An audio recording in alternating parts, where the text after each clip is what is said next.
Hey guys, long time no see. I know I say it a lot, and I apologize a lot, but it's been a while since I've recorded a video, and I've just been busy with too many life responsibilities to really devote any time to playing online, although I have been playing a fair amount in paper, some multiplayer, some 1v1, usual stuff, and actually I decided that I wanted to revisit the old Nin deck, which was a deck that I actually discounted a little bit with the release of the new 1v1 rules. Oops, let's stop this. Replay, stop, halt. That almost got away from me there.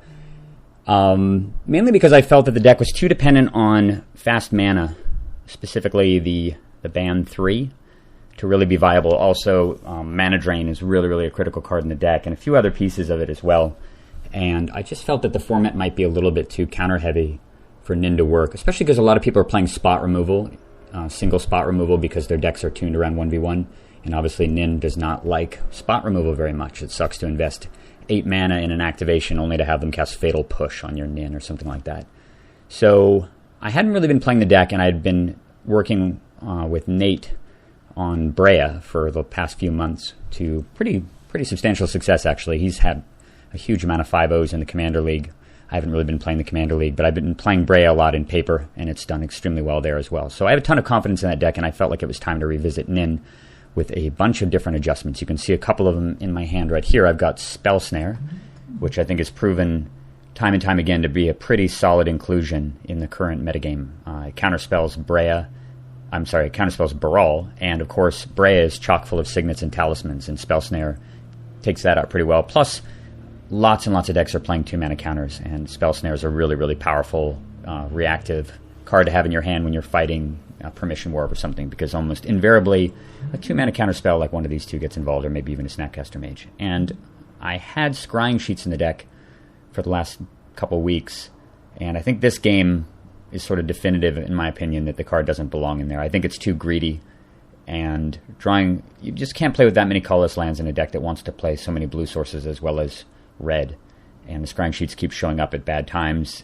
Doesn't generate consistent card advantage because I think I only have 13 or 14 snow-covered islands in here anyway, and it just wasn't worth the risk, I think, of including it. A game like this is a really good example. This hand is so much better if I have 2 sources of blue. But anyway, let's kick this off. I'm up against Ubiquitous Breya. Probably, I would say it's with the banning of the Vial Smasher and the way that the metagame is shifted around, I'd say Breya is clearly top 1 or 2 commander in the format. Baral is still out there, although people aren't using it a great deal. And Tasigur, I think, is certainly one of the strongest options available. And of course, people are still playing with partners because the partner mechanic is totally broken. And until something changes about that, some sort of punitive way to punish people for playing with partner generals in one way or another, there's a lot of different options that are being kicked around on that. And I certainly have my own thoughts on it. But for the time being, people are going to keep playing partners, usually the white-black one, and then I don't know, maybe blue-green. But Breya, super powerful. Very tough to deal with. And this guy, I think, is playing full-powered Breya deck as well. So it should be a good matchup. And he's going first. And I have a very dicey mana draw, including a Pact of Negation. I honestly think if I weren't playing against Breya, I would have thrown this hand back. But I feel that the Spell Snare and the potential to cast a second one off of the Snapcaster Mage if I draw a blue mana source relatively quickly is good enough, because I can stunt his mana development to the point where he may not be able to reach 4 mana, and that will allow me to develop faster than him and win the game. Hopefully it plays out that way. We'll see. So he leads with Windswept Heath. Come on, lands. That's all we're asking for here. There's a land. Go away. Alright, I'm just going to play the Arid Mesa here, fully intending to Spell Snare the first play he makes. Flagstones. And his first play is Skull Clamp. And for whatever reason, my brain is still so much in the mode of, I'm going to just be Spell Snaring his first play, that I see that and I go, aha, Spell Snare, thinking this card is Spell Pierce for some reason. Let's see if I can get a look at the deck real quick. I can go over a couple quick adjustments for people who are familiar with it for the new format. So just at first glance, things that are different. Chrome Mox is in here. I think it's pretty much mandatory in any type of control deck to replace lost things like the Crypt and the Soul Ring. I also have, let's see here, Deprive is in here. A paltry replacement for Mana Drain, but at least it's a 2 blue mana hard counter. And it may not honestly belong in this deck. It's different from Breya in that Breya has so many more cheap sources of alternate mana, as well as things like land tax and Winter Orb and stuff to play the low mana game. That Deprive is probably better in that deck, but I'm still using it for now. I'm running main deck Earthquake, just to have a secondary effect to kill planeswalkers and clear away ground creatures. Let's see here. Still all these guys. Jeweled Amulet is in here. We also play that in Breya because the format is so much about force spikes. Lots and lots of force spikes. Cards like Censor, obviously force spike in Mana Tithe, Condescend. Everyone's playing the little tiny low mana game. And if you lead with the Jeweled Amulet, it gives you the ability to kind of circumvent all of that 1 mana power sink permission and just be 1 mana ahead of whatever their development is. And I think that the Jeweled Amulet, that flexibility alone makes the card probably worth it. Plus, it's a card to tutor for with Trinket Mage when you've gotten the other stuff out of the deck. I'm running Keranos because it's just incredibly strong card mid-game, and it gives you an infinite Nin outlet if you reach a point where you actually have Devotion, which is rare but not too uncommon. I have Legacy's Allure, which I really love. It's sort of a replacement for Treachery in the sense that if you play Allure early, turn 2 or turn 3, by the time that you snag something with it, it's kind of akin to Treachery in that you don't have to invest any mana around turn 5 or turn 6 to steal something. So I think it's certainly not equal to Treachery in any way, but it's a solid enough card, and Nin needs theft. Treachery is one of the most important tools in the deck, so losing that was really painful. I have Lightning Bolt because of just general utility. That's pretty obvious. Just moving down the list here. There's all the lands. I ran Spell Pierce before. And yeah, I think that's it. Yep. The rest of the deck looks basically the same. So that doesn't change too much. I think I only had to change about 6 or 7 cards. But in this case, because I'm on the Spell Pierce rather than Spell Snare plan, I'm going to foolishly get a Volcanic Island and tap it instead of getting a Steam Vents, which would have been the proper thing to do. Look at me. Oops, I'm dumb. Okay, so obviously not going to counterspell a Skull Clamp with a Spell Snare. So we're just looking to draw mana here. Alright, I'm going to play the Scrying Sheets. Reason for not playing Wasteland is I kind of want him to invest. He doesn't know I have a Wasteland. I want him to invest in a critical colored mana source off his Windswept Heath, something that he may be lacking, so that if I Wasteland whatever he gets with the Heath, there's a reasonable chance that he won't have a replacement for that, i.e., let's say he gets black mana with it, then I can kill the black mana source and he won't have any further black mana for a while, which keeps him off of his general. And that's the reason for not playing the Wasteland, just to make him be a little bit more reckless with that. So I play the shitty Scrying Sheets, which should be an island. So there he goes. Hey, look. Black mana, right on schedule. Godless Shrine. He plays a Wasteland and destroys Volcanic Island. So I tap for blue mana here. He declares his attack step. And I think about this for a while, and just looking at the way my hand is, I feel like the Snapcaster Mage is not likely to matter for a very, very long time. I don't really have a hand. I'm going to have to draw 2 blue mana sources before it can even interact with him at all.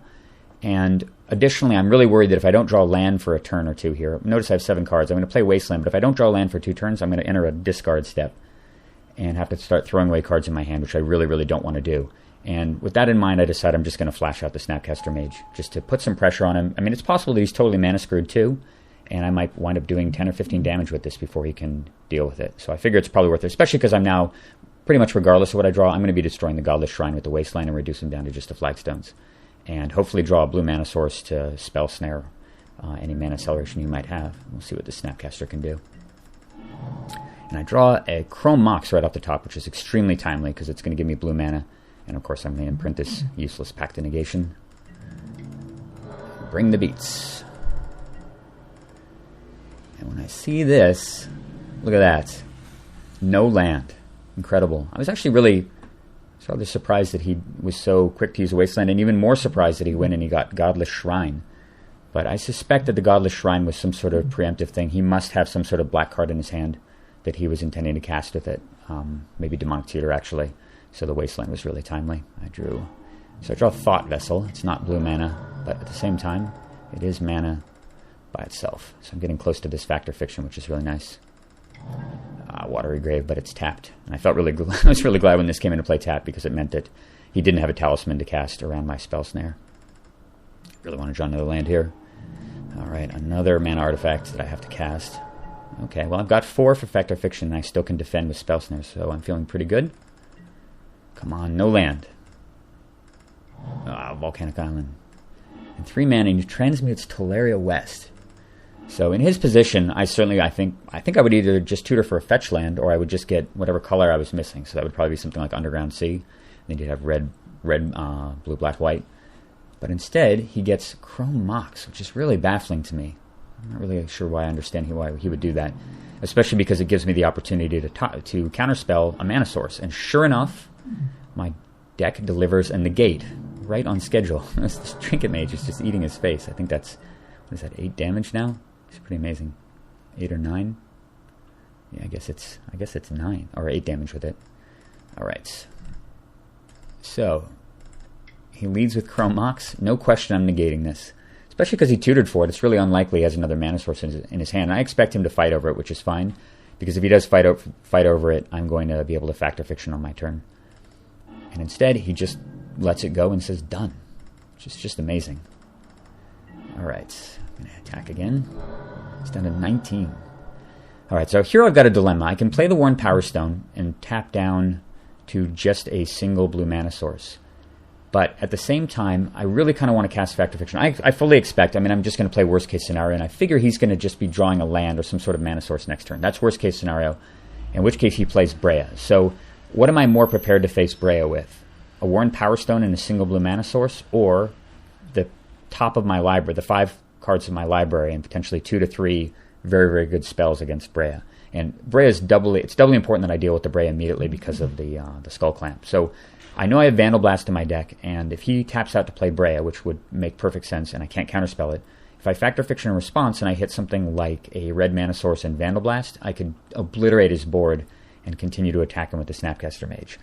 The Worn Power Stone doesn't do anything at all. It's just extra colorless mana, so I decide that I'm going to just wait and see what he does on his turn.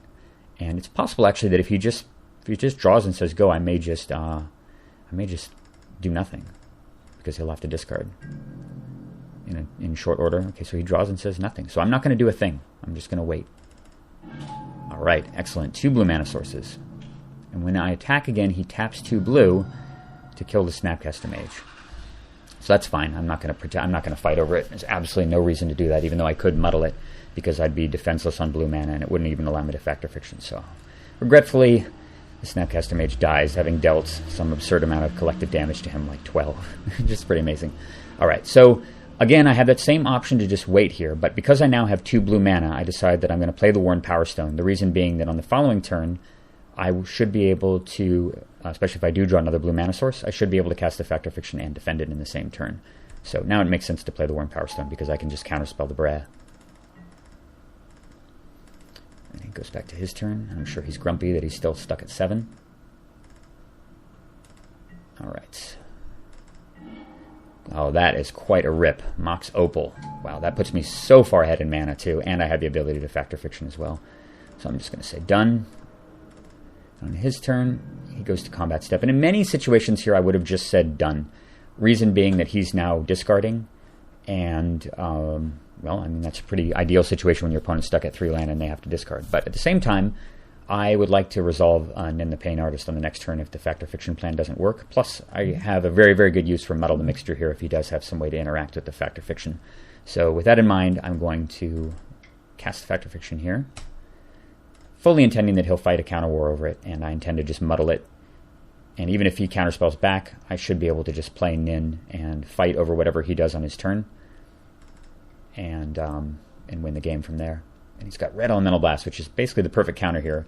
It's still worth muddling, of course, because if he's got something like Negate, that's still fine. I still have the Nin plan that he can't counterspell. And sure enough, it goes through. And off of it, there's Deprive, Copy Artifact, 2 land, and Tezzeret. So he thinks for a while, and ultimately does this split, which I think is totally fine. Might have split Deprive and put Copy Artifact up here. I don't think Copy Artifact is all that useful right now for me, because, what am I going to copy? A Chrome Mox or a Worn Power Stone? I'm certainly not copying that. Deprive's a hard counter, and if I top deck a blue mana, it's going to give me Tezzeret plus a hard counter, which is pretty much unbeatable. So I think I would have switched these two, but either way, when you get your opponent to choose the 2 pile, you've done at least something right. All right, I draw another colorless land. I think I drew all the colorless land on the whole deck this game. What did I draw? I drew Wasteland, I drew Scrying Sheets, and Reliquary Terror, and then non-island land too. It's kind of funny. But either way, I cast Tezzeret the Seeker here. And I figure if he's got a counterspell, it's probably going to cost 2 mana, so I can just Spell Snare it, and then I can use Tezzeret to untap my 2 blue mana sources. So I cast Tezzeret, comes down, untap 2 blue, and he goes back to his turn. He finally draws another land, a Forbidden Orchard, and he starts tapping mana, and then he realizes, wait a minute, 5 counters, 5, 10, 15, 20, 25, 30. Yeah, he's at 17, and Tezzerot's going to ultimate him to death no matter what happens. So that is the game, just like that. I have a couple other games that I played over the last couple weeks that I haven't recorded yet. I think there are a few good Nin games and some Breya games also, and I'll try to get those up as soon as I can. I also have, I'm going to embed a link to a video that was recorded, I think a couple Sundays ago, actually. I had an opportunity to play some old school 93-94 format vintage against Daniel Chang and his good friend Clin at Card Kingdom in Seattle. And it's a format I've played off and on. I played in a tournament for it in New Zealand back around New Year's. But I don't get that much of a chance to play it, and it's just a super amazing, cool format to play, just to revisit the old cards and stuff. And Daniel shot a 20-plus minute video of me playing against Clin. And actually, I think his video is probably longer. I think there's 2 parts to it. But the first part is up on YouTube right now. And if any of you guys are fans of the format or want to see what I look like or want to see what it looks like to me, or to have me playing an old vintage deck that's all beta and black bordered, you might want to check out the video. It's pretty entertaining. But more to come soon. Thanks for watching, guys. I will see you later.